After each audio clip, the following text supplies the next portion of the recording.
Hello guys, welcome back to my channel. இன்றைக்கி என்ன வீடியோன்னு சொல்லி பார்த்தீங்கன்னாக்கா, ஒரு பொண்ணு வந்து எனக்கு கமெண்ட் பண்ணியிருந்தது. அம்மா, எனக்கு 2 குழந்தைங்க, ஒரு புள்ள ஒரு பையன். எங்கள் வீட்டுக்கார் வந்து ஒரு 1.5 இயருக்கு முன்னாடி வந்து இறந்துட்டாங்க ஒரு ஆக்சிடெண்ட்டில்.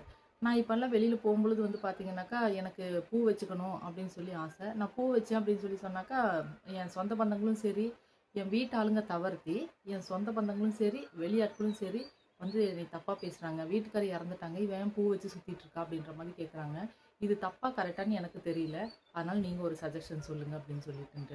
நான் என்ன சொல்றேன்னா, பூவும் பொட்டும் வந்து நம்ம பிறக்கும் பொழுதே நம்மளுக்கு வந்து அம்மா அப்பா கொடுத்த ஒரு கிஃப்ட். ஏன்னா புருஷன் அப்படின்னு சொல்றவங்க வந்து பாதியில வந்தவங்க, ஆதியிலிருந்து இருக்கவங்க நம்மளோட அம்மா அப்பா. நம்மளோட அம்மா அப்பா கொடுத்த ஒரு கிஃப்ட் தான் இந்த பூவும் பொட்டும்.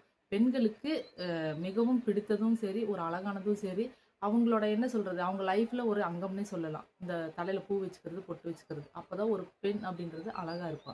புரிஞ்சுதா? நான் வந்து என்ன சொல்றேன்னாக்கா, இது வந்து உங்க உரிமை. நீ வந்து பூ வச்சுக்கலாம், பொட்டு வச்சுக்கலாம். அது வந்து தப்பே கிடையாது.